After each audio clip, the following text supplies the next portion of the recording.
Alright guys, welcome back to this episode of In the Garage. Today, I know it's been a minute, but there's been some stuff still going on, so we've been making progress, just haven't made any videos of it. But today we're going to be stripping this driver's side rear door and getting it all cleaned up, ready to remove the paint and all of that stuff. So y'all hang tight, we're gonna go do some work.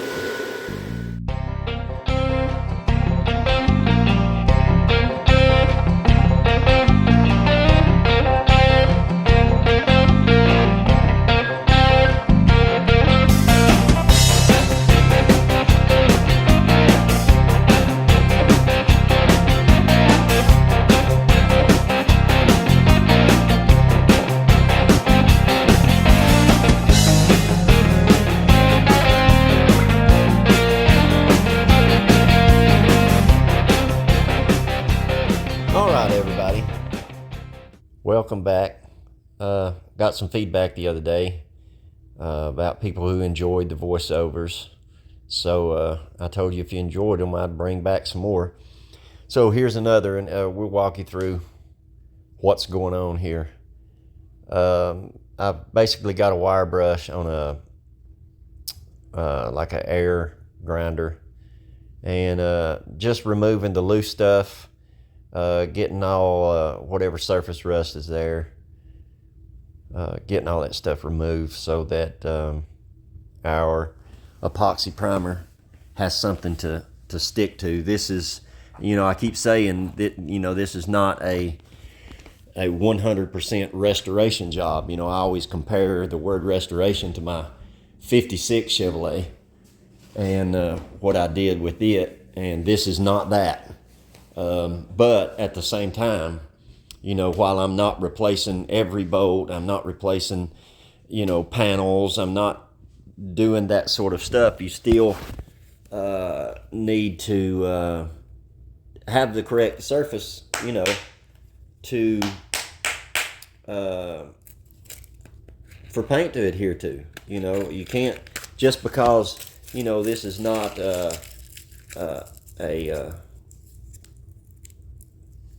how do you say, this is not a 100% total restoration.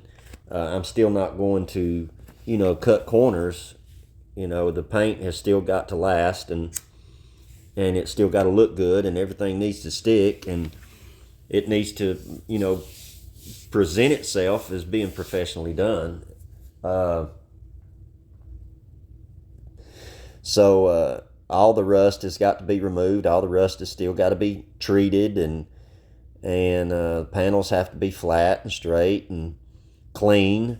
That doesn't change. I would be doing the same thing, if I was, painting anything else. There's certain things that have to happen in order to paint. So there'll be no corners cut on that stuff, but like not removing hinges and stuff like that. There's no need in taking these hinges off. If like on my 56, everything was removed, every nut and bolt, everything was taken apart, and I'm not going to do that on this car. This car, I've said before, is for sale, and I don't know how far I'm going to get with this car.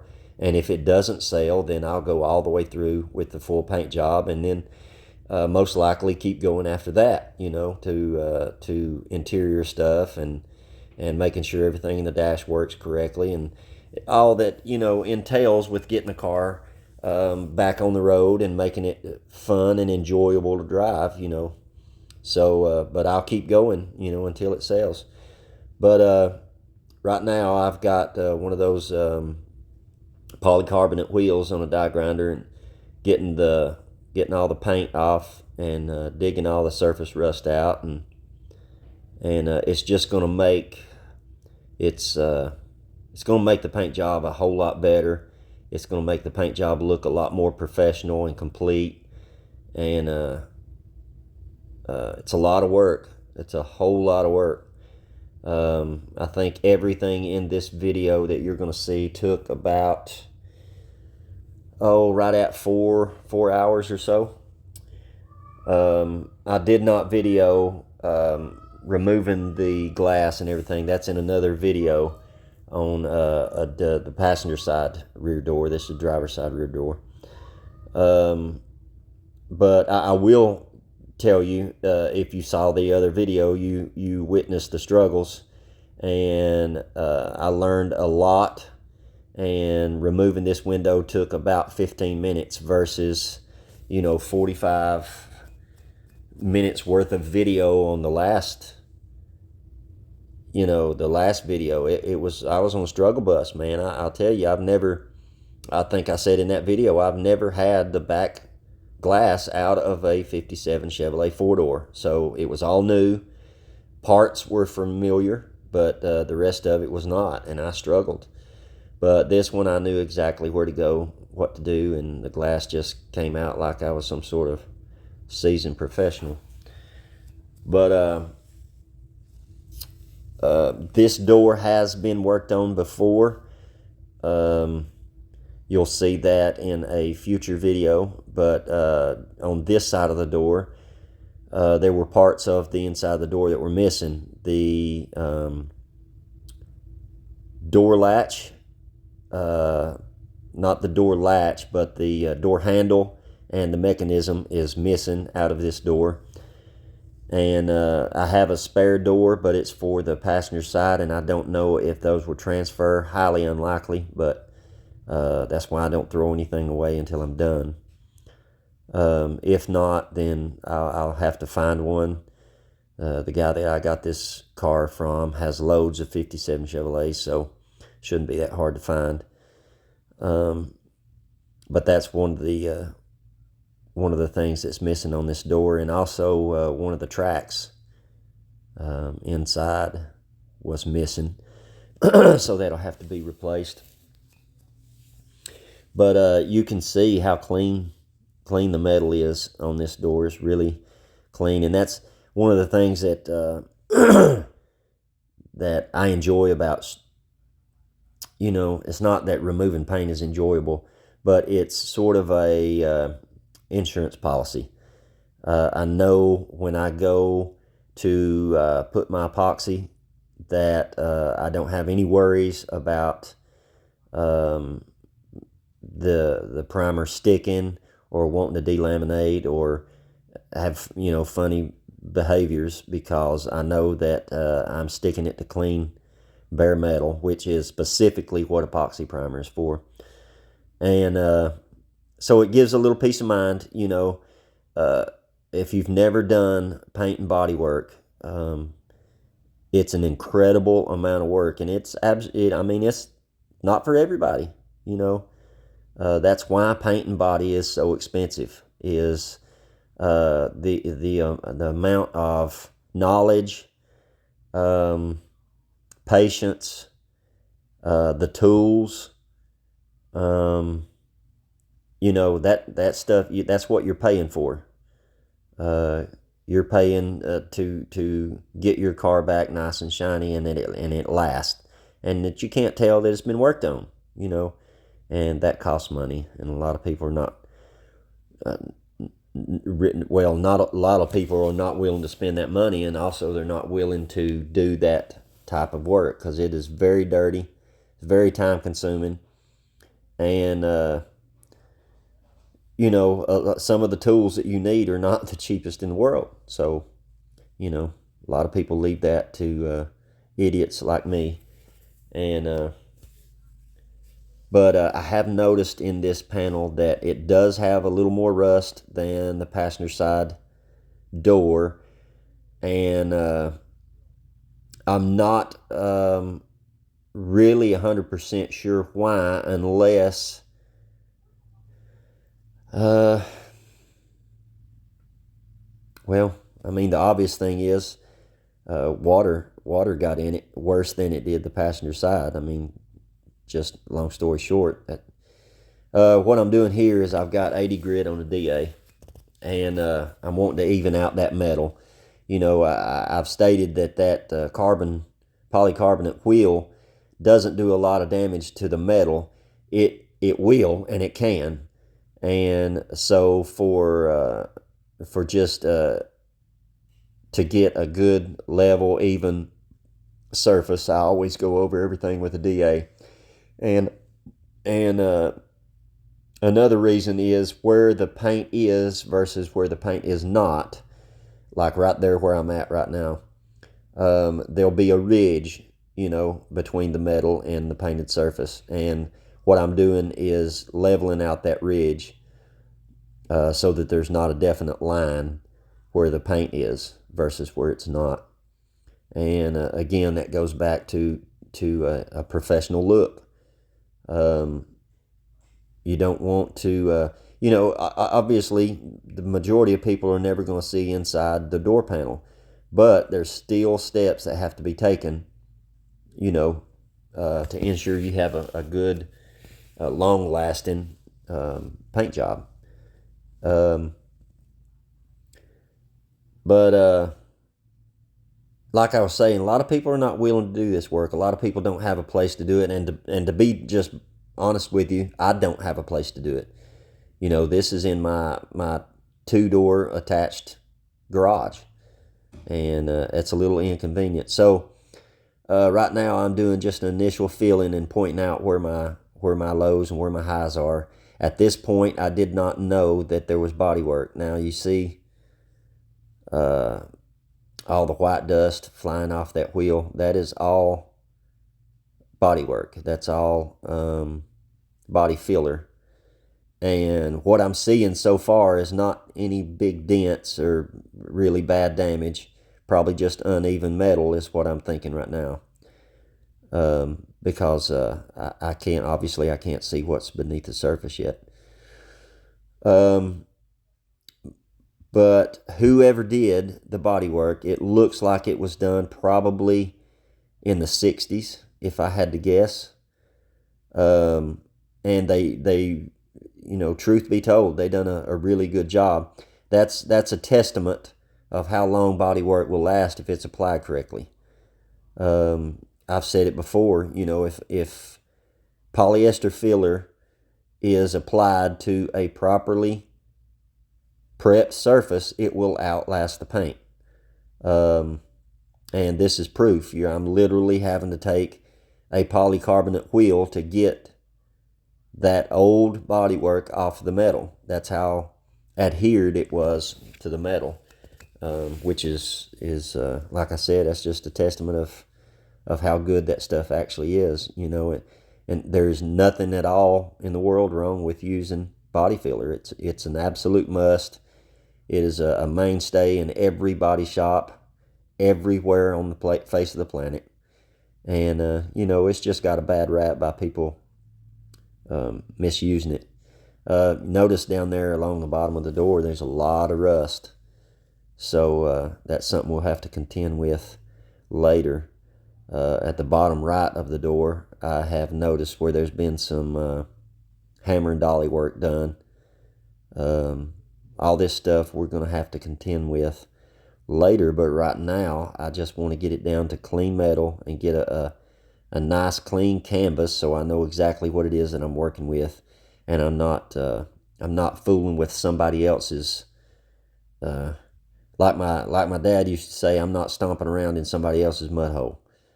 I know exactly what it is I'm going to be dealing with, and I can sort of plan an attack accordingly. So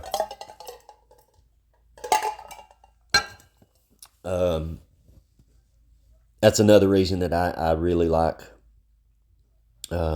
stripping down to the bare metal. It takes every bit of the guesswork out of it. And even if the news is bad, you've got the correct news, and you can contend with that. Notice up there, closer to the top of the door, you'll see a lot of orange dust. It's heavily rusted, heavily pitted up under the body moldings. The stainless trim that goes along the sides, and that aluminum piece, that's on 57 Chevrolets. A lot of water gets trapped back there. I'm not really for sure that was the best design they could have come up with, but who am I? There's a picture right there in the center of how rusted that was. What I'm doing there is there was a screw that held on a piece of the trim that broke loose from the trim, and the screw and the piece that broke loose were just turning inside the hole, so I had to take a punch and a hammer and knock that through the hole. Trying to get all this heavy pitting rust. This polycarbonate wheel will not get to the bottom of the pits. It'll knock all the heavy stuff off the top, but you still got rust down the bottom of those pits. And this door, I have at this point decided I'm not going to pour 15 it. I'm just going to treat the rusted areas.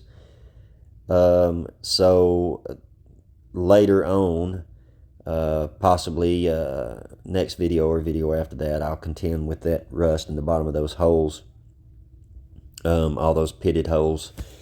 And I'll probably use a wire brush like I did on the other side of the door to get down in those and get all the rust out, and then I'll treat that with a rust converter, and we'll turn that into a paintable surface. And I'll probably, seeing how the pitting is so heavy, I'm probably going to, after I convert that rust, I'll go over it with a thin layer of body fill and just sand that out, and it'll be a nice smooth surface.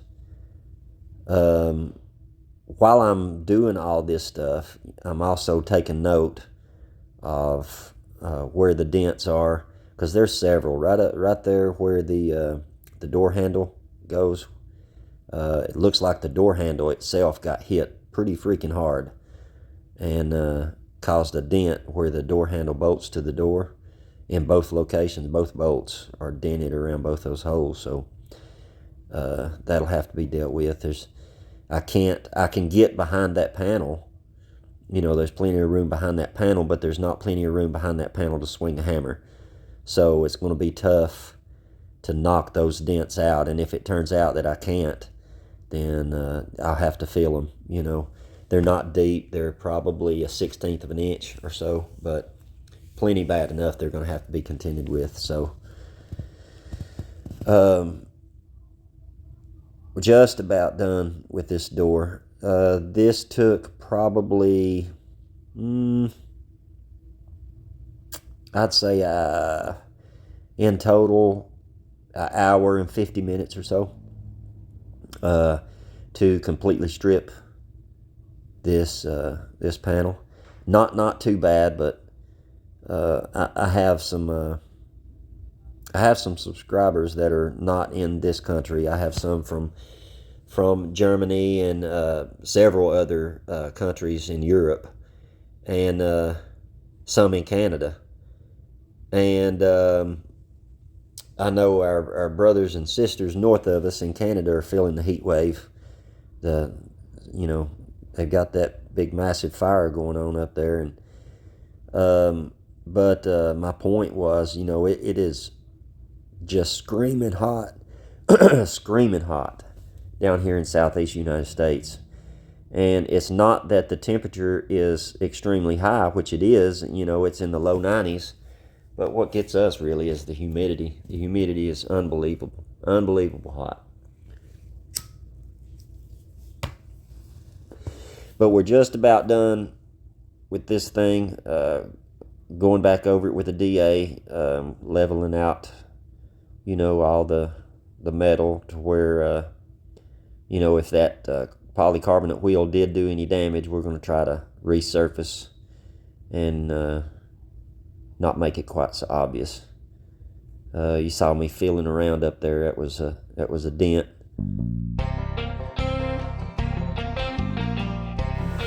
All right, guys. I think we're going to end it about right there. That gives you a look of how long it takes, to get a panel ready to paint, or ready to prime anyway. This door's got a lot of body work, previous body work in it, and you probably saw that when all the white dust was flying earlier in the video. It looks like whoever did it did a pretty bang up job. Let me flip you around and we'll take a look at it. So you got a high spot right there, and we probably, it may actually be low here, but I can definitely feel a line. We got a pretty good dent right here, never mind the rust obviously, and got a high spot right here that needs to be knocked in. And then starting over here, all these dark spots you can see down through there, they're little dents. Looks like somebody's took a hammer and dolly to them. But if you remember on the door we done last, if you'll notice this line that goes down through here, this is not from rust. There's no rust right here. This door has been hit, and it's folded this lip down. If you'll take a look, you should be able to see all these lines, scratches down through here, over here. We'll see some more of them. That's from where they took like a grinder and maybe like some 40 grit paper. That's what you'll do when you do your body work. That way your body work has something really rough to stick to. That'll help it hang on. There's another dent right there. But there's going to be a lot of body work in this door. This right here, I'm not for sure whether it's the line of rust that's throwing me off, because if it is a dent that's you know, in a line like that, it's not really deep at all. But we'll take a closer look at that when it comes time to do the body work. Got another dent right there. But that's gonna be it for today. I appreciate you hanging out, and all in all, this was probably about 2.5 hours of work. So it doesn't help that it's, you know, 175 degrees out here. I know I've got some subscribers from over in Belgium and other countries around Europe, a couple from Germany, and I know our neighbors to the north are feeling the heat too. But it's hard to describe southeastern United States heat. It's unbelievably hot. It's probably 92 or so, but what'll get you around here is the humidity. It's extremely, extremely humid. So I have to take a lot of breaks. You know, I started this about 10 o'clock in the morning, and it's now around 5. So I've took a lot of breaks, and you just have to. It's so hot out here, you can't stand it. But anyway, I'm gonna leave you there. Hit that like, subscribe, leave me a comment, and make sure you're still subscribed. Hit that bell notification so you get all my upcoming videos, and I greatly appreciate it.